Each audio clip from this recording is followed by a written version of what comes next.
What's going on, guys? Welcome back to another Crypto TV episode. Obviously, as you guys saw in the title, we are going to be doing something a little bit different. I guess we had a special guest on today's episode, Bitcoin Ben. Hopefully you guys know there will be a link in the description for his channel. But I was lucky enough to copy you guys a pretty cool one-on-one interview with the man himself, the truck driver himself, Bitcoin Ben. Hopefully you guys liked the video. I did ask him a couple of questions that I had and made myself. Basically, I asked him, when did you get involved in crypto? What is your favorite crypto? Your opinion on XRP and Ripple. I know that is a lot of controversy, so definitely make sure to watch that part of the episode. Then is, what coins should make up a portfolio? Where do you see crypto in 2, 5, and 10 years? Where do you see Bitcoin, Litecoin, and XRP in 2, 5, and 10 years?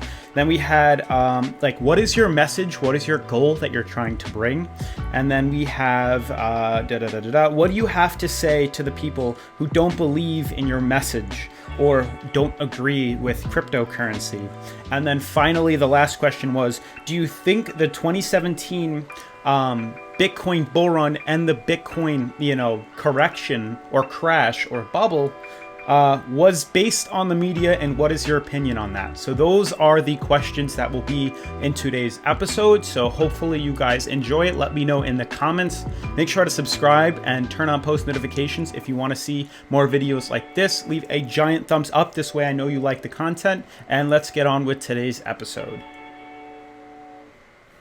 I think we started at 0. We're above 5,500, and got a lot of people who know about you. All of my YouTubers, all my community have told me to try to get an interview with you, and I was like, let me just reach out and hopefully get a response back, and we got one. And so, oh yeah, brother, anytime you want me, just reach out. Cool. And I'm sure I'll probably do another poll or something online for questions from the audience to ask you.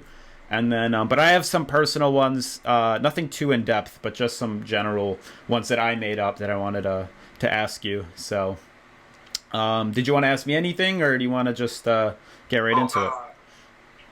I guess, are you more of a trading show or more general information?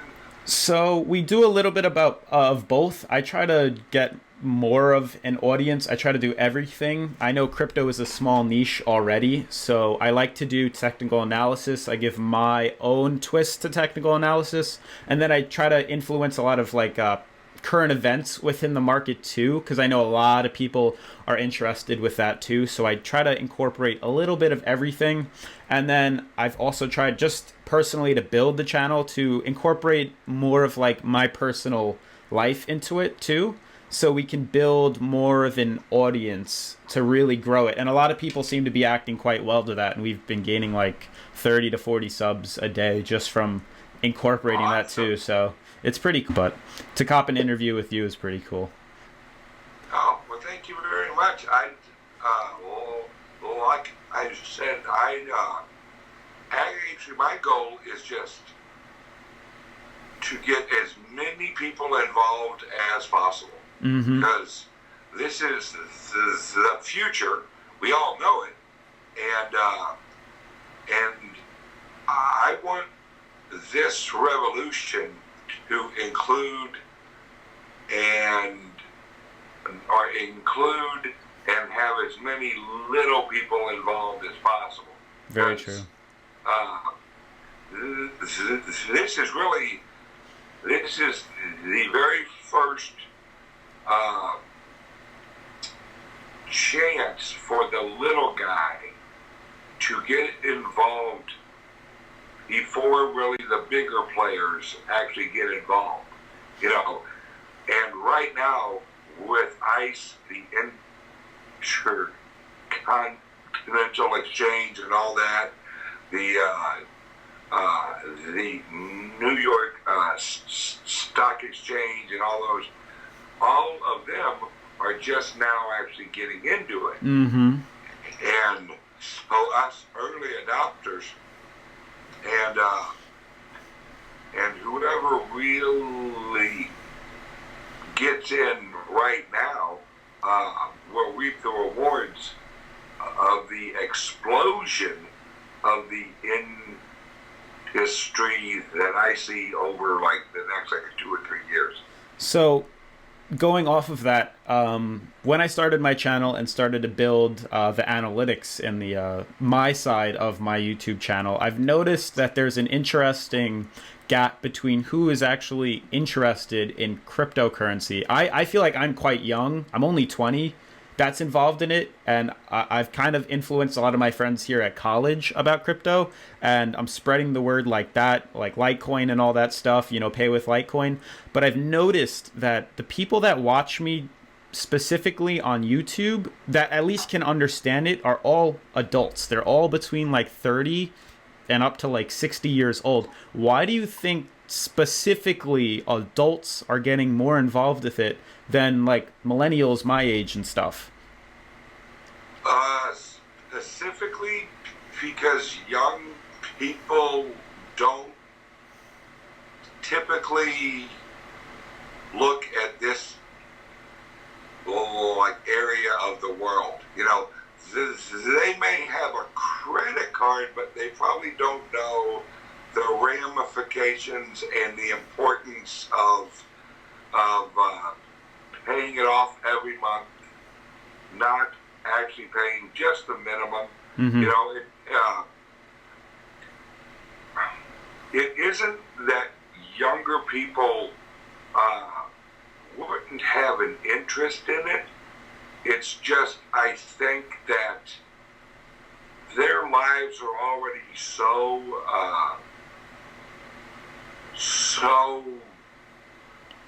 congested that any exposure is really hard to like Comprehend catch their actual attention, because they're just moving at 100 miles an hour. The youth, especially in college, I mean, you guys are, from the time you wake up to the time you go to bed, you know, it's either class, homework, or party. You know, one of those. for the majority. Yeah, for the majority. And unfortunately, when you're young, you're not planning. You're not really planning for when you're old. And I wish that a lot more young people would. I wish I would have. Mm-hmm.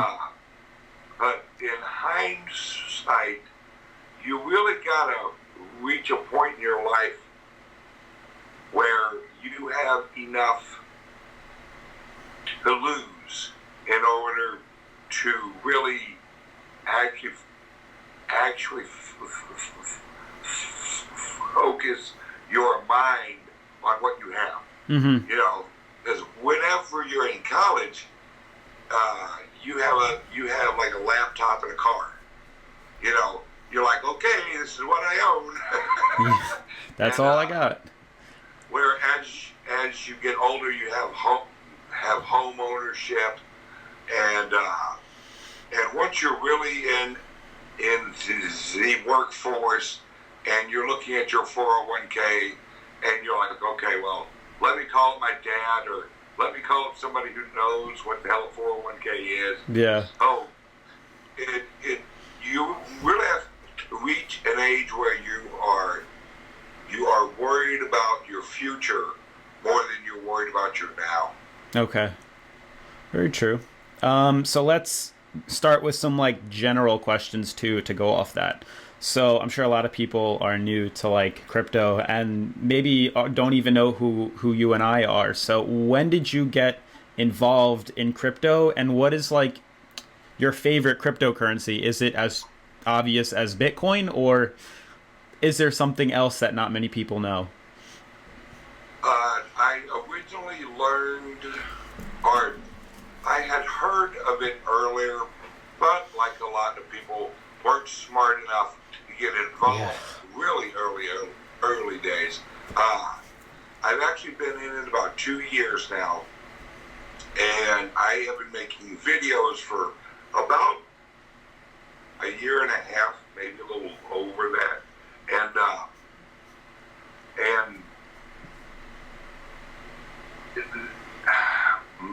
my favorite cryptocurrency is actually Litecoin. And okay. Majority of You my know, channel. huh? That's most of what my channel is about. My whole community is Litecoin. Yeah, and there's a reason why. Like I tell everyone, I don't like Litecoin because of its logo. You know, I mean, I'm not like, ooh, Litecoin, it's so pretty. It's if you look at the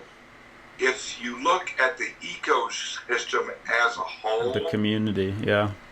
uh, the only stronger blockchain out there would be Bitcoin. Mm-hmm. The number two would actually be Litecoin. It's the second longest blockchain.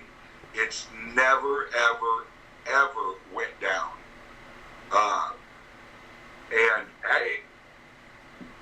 And also with the improvements that Charlie Lee and the Litecoin Foundation have made, the transaction cost is absolutely amazing. And how do you think about that compared to Litecoin Cash? With the transaction Litecoin fees Cash, being like 90% less. well, Litecoin Cash, I don't really pay attention to it because it isn't readily available to the general population. Where Litecoin is on like every exchange in the world. Yeah. And Litecoin Cash is, you know, it's the equivalent of the hard forks of actual Bitcoin. Yeah. You know, one of the problems with Litecoin Cash is that Litecoin Cash doesn't have a Roger Ver. Mm-hmm. You know, so Litecoin Cash, I don't think it's going to do a whole lot, at least not in the immediate future. Mm-hmm. Maybe in the future, it might have some value. Mm-hmm. Which, if it does, I have all of them. Okay. You know, I haven't tried actually getting them, but I have the addresses and everything. I could actually retrieve them. Okay. So I'm going to throw two questions at you now. And I know it's going to spark some controversy, but your opinion on XRP and Ripple, and then what coins should make up a portfolio. A lot of people ask me that. Do they just go all in on Bitcoin, or should they diversify into other altcoins? And what altcoins are they? Should they be ICOs or? Well, let me address the original part of your question of Ripple. I am not anti-XRP. I am anti-Ripple. Okay. The reason and this is a personal preference, you know, if you watch my show, I'm a huge libertarian. I mean, I literally do not care what anyone else actually does as long as it doesn't affect my life. And if you like XRP and you like Ripple, although I may disagree with you, that doesn't make you wrong and me right. True. Right and wrong is there are very limited questions that can actually be answered with a right or wrong answer. Yes. It's solely opinionated, truly based on how you feel about XRP. Right. Mm-hmm. And I actually got into cryptocurrencies because of the libertarian freedom aspect of you actually being your own entity, your own actual bank, you holding your own currency, which is kind of the opposite of the old economic and old banking structure. And Ripple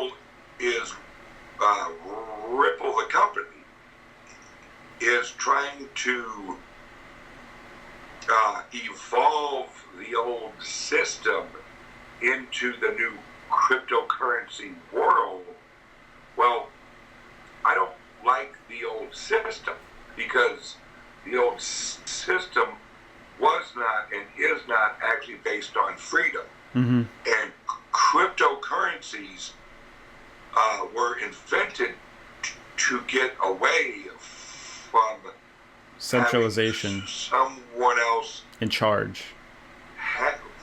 Not only charge, but have influence over your money. Mm-hmm. Where with Ripple and how their wallets and their nodes and all of that work, they can reverse transactions. Yeah. And I don't like anything that can reverse anybody's anything. Yeah. You know, so like I said, anyone who owns Ripple, that's fine. I don't have a problem with you or I just actually disagree with Ripple, and therefore I won't own it, and that's okay too. Mm-hmm. You know, it's just total. Yeah. I don't hate anybody. Yeah, I agree. I'm right with you there. I am right with you there. As for which coins that you should hold in your portfolio, mm-hmm. it actually depends on what type of person you are. Huh? Like type of person, like whether you're conservative, you're, very into it, you want to be more fast paced, like more risk, or it's really what is the purpose of your portfolio? Mm-hmm.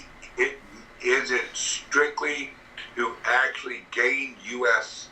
dollars, or is it, do you want to help the revolution towards freedom? Mm-hmm. Because anything that you put your cash into, you are pushing your labor value into. Mm-hmm. So if you are like me and I want more freedom, I want more personal choices, which is freedom. But it's, so my portfolio reflects that I'm not so much worried that I want to make U.S. dollars, more than I want to hold value in a currency that I value the ethics of the currency. Mm-hmm. Very true. That's really good, actually. I like the way you said that. So, another question is, where do you see crypto in 2, 5, 10 years from now? Do you see, now we're talking about the whole market as a whole, and then the next question would be Bitcoin, Litecoin, XRP in 2, 5, and 10 years, more, of a microeconomic standpoint. Yeah. The overall cryptocurrency space, I think, will have waves of adoption, and then crashes of realignment, because a lot of people, when they originally get into cryptocurrencies, they see the prices going up, and they're like, oh, everyone FOMO. And, but then once they're in it and they're really looking into what they own, hopefully, then that's when they start to align what they own with what they hope for in the future. Okay. And so I don't see us now you have to separate cryptocurrencies like Litecoin, Bitcoin. You have to separate those from utility tokens of Ethereum, EOS, things like that.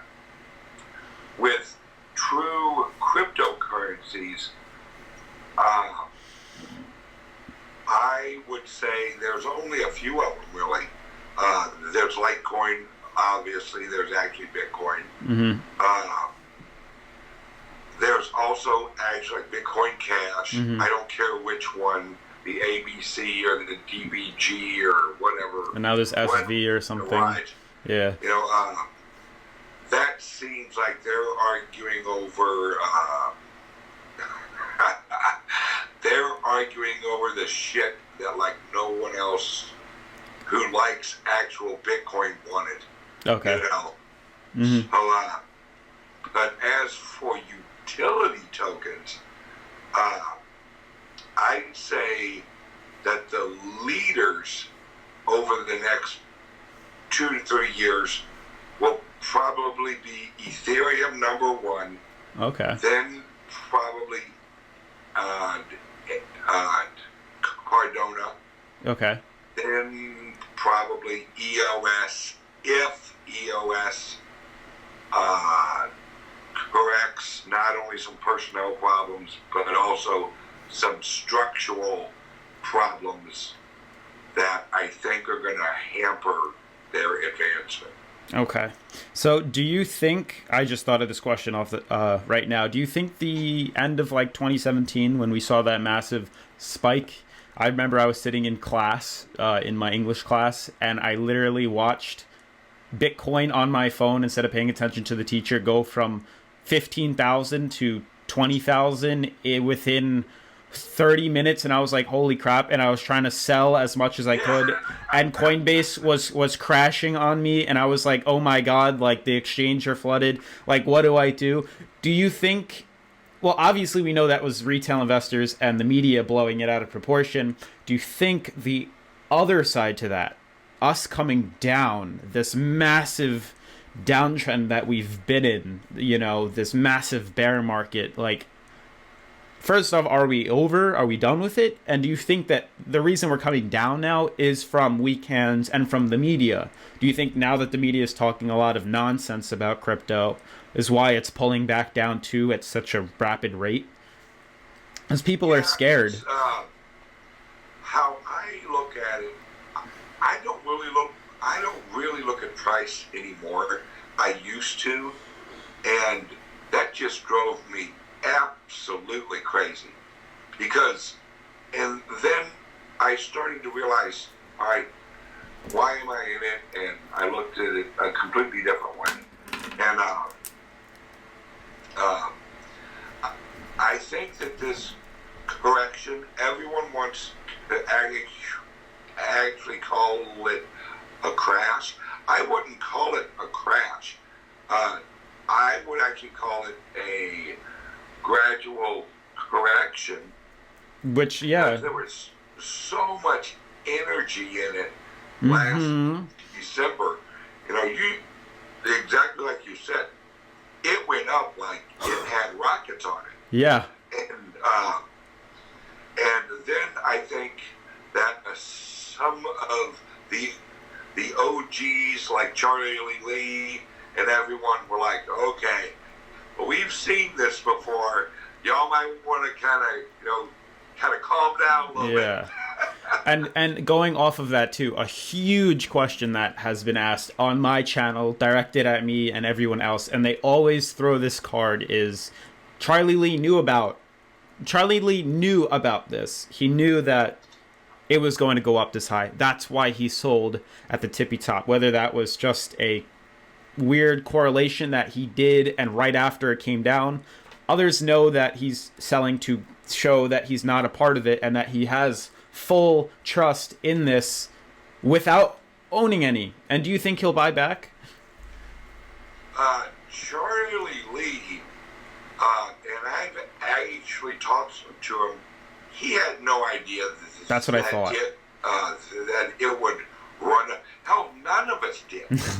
You know, I mean, from a telephone call from a guy that was seeing like crazy volume, and I actually did a video on it and said, hey, I got a call that Litecoin's gonna, absolutely go crazy. And like a day later, it went like $90 up to $180. I remember exactly where I was when that happened too. Yeah, and to tell you the truth, I was surprised that that guy was as accurate as he was. Yeah, it was very unexpected. Like, holy crap, he was Yeah. right. And XRP did a crazy thing too, or Ripple at the time did that crazy move from like 20 cents to $3.30 in a matter of 2 or 3 months. That was wild too. Absolutely. And Charlie Lee, whenever he sold and actually gave away a large chunk of his Litecoin, I think that he was just maybe a little bit smarter than the rest of us. You know, because he's old school. He's been doing this longer, yeah. Charlie Lee, that he was around in like 2012, you know, like hardcore, like one of the original OGs. And so he had seen, you know, Bitcoin run up from like a quarter up to like $11. And everybody lost their mind. You know, like, we're all rich, we're all well, and then it crashed. You know, and so the only advantage Charlie Lee had is the advantage we all have now that we've lived through this. Yeah. You know, when it runs up again, we'll be ready. And that's why price will hold after each of these run-ups, because there will actually be more people who have experienced run-ups and drops, and so the future floor will be a lot higher. You know, like let's say in the next run-up, Litecoin runs up like $800, and then it crashes all the way down to 120. But it hovers and floors out at 120. And then the next run up, it hits whatever, like 1,800. Then it drops all the way back down to 450. Still higher than, yep. Right. So, and with the advancement of the Lightning Network, I don't think people really appreciate the value of the Lightning Network. The Lightning Network is literally going to revolutionize gradually. It's exactly like in the early 80s, whenever, oh, look, there's these credit card things you can swipe. You know, and as the credit card network actually got larger, the credit card purchases ate up more and more of the velocity of purchases in our world. So as the Lightning Network grows, which will grow so much quicker than the credit card network, because the Lightning Network is an app. Yeah. You know, the app is going viral. That's it. And so it's the Lightning Network is the financial equivalent of Angry Birds. You know, it's once it hits a certain point of growth, it's gonna go absolutely crazy and take off. And when it does, the Lightning Network allows Litecoin and actual Bitcoin. Now, there are other cryptocurrencies that will work on the Lightning Network, but once again, Litecoin and actual Bitcoin, they're available to everybody on every exchange. You know, and so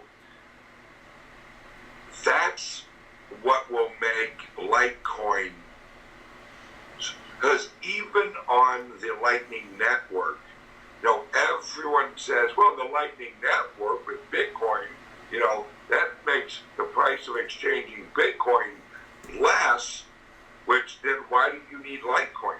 Mm-hmm. Well, it's an option. Mm-hmm. Even on Lightning Network, Litecoin will cost you less to transact in than actual Bitcoin. Yeah. So why wouldn't you use the cheaper option? This is how I explain the Lightning Network. Every single node or hub is a cash register, mm-hmm. because the Lightning Network requires you to hold currency in your node. Mm-hmm. So it's exactly like a cash register. It holds Bitcoin and it holds Litecoin. Mm-hmm. Now, there's more money in cash registers right now in the world than the whole global freaking banking system combined. So when you transfer and really whenever you do an atomic swap, all that is actually getting change. So if you look at the actual Bitcoin as $100 bill, okay, and Litecoin as a $1 bill, in a cash register, which one do you have more of? Yes, obviously Litecoin. Right. And people with other Lightning nodes they will transact using Litecoin more than they will using Bitcoin. Yeah. Because Bitcoin is that $100 bill. Mm-hmm. Where if you're actually purchasing a brand new car using cryptocurrency, and you transfer over Bitcoin, or you'll probably use Bitcoin because not that many nodes hold that much to move that much actual value around the actual network. So you'll use Bitcoin, where if you're buying a coffee, they'll actually transact in Litecoin because every single node along that route to reach the actual coffee house from your wallet, yeah, will have enough in it to actually purchase that coffee. Gotcha. So it's and this is permissionless. You can run a Lightning node without anyone having your name. Mm-hmm. Very true. So it's the way to keep Litecoin and actually Bitcoin, their blockchains, super secure, but yet exchange in them and always be able to handle the level of transactions. Gotcha. All right, so I guess to wrap things up, because I did take a lot of your time, and I do appreciate that. Okay. I'm married, brother. Okay. So, what is your final, I guess, message? Doesn't have to be to me, but to everyone else. And then what do you have to say to the people who may, disagree? I think we understand you don't even, it doesn't faze you or bother you at all. But what is your, final, statement to give off? Or I won't ask anything. Take your time. Especially if you're new. If you're new, imagine that you're walking into a completely black room. and you don't know where the furniture's at, you don't know where anything's at, and if you go running into the room, you're going to trip over a cat, a dog, a chair, land on your eye, and just take your time. Cryptocurrencies aren't going anywhere. And enjoy the ride. We're all living through a revolution that's never ever happened in the history of humanity. And if all you're doing is looking at the price, look at it like this. Look at life as a parade, and look at cryptocurrencies as candy that life is actually throwing out to you. If you're only worried about picking up all the little pieces of candy, then you actually miss all the floats, and you miss all of the beauty of life. If you're just worried about picking up candy, at the end of life, you'll have a lot of freaking candy, but you won't remember any of the beauty. Yes. Cool. So just slow down, especially if you're young. It's okay. Gotcha. You don't want to hurry through life, trust me. As I get older, and I look ahead, and I have less time ahead than I do behind me. Mm-hmm. I value my time a lot more than I value money now. That's a really good message. That's a really good message to tell people, because a lot of people are very into it for materialistic things rather than taking a step back and looking at it all, Like I say, I'm in cryptocurrency for the change, not the change. Very cliche, I get it. Yeah. And really, for those who actually disagree with me or have a problem with what I say or how I say it, I'm okay with that. I don't. I'm one of the rare people in this world who literally, and I guess it's because I've had problems actually talking my whole life. So when you have so many people making fun of you, eventually you will be just like, really, that's the best you got, You phase it out. Carry. Yeah. And actually, I love to talk to people that I disagree with, because if the only people you're talking to agree with you, you're in the wrong room. You need to change rooms, and as long as whoever you disagree with, respects your freedom and you respect theirs, and at the end of it, you aren't slugging it out. They're like, I want to crack your skull or not like that. Just understand that it's okay if you disagree. Yes. There's nothing wrong with that. That's what makes this life great. Yes, very true. Cool. Well, again, I do appreciate your time, and I'm sure maybe we can arrange something again like this. I'll get some more people of the community to ask some questions, and I guess I'll see you soon. Absolutely, brother. You have a great day. See you on YouTube. All right, brother.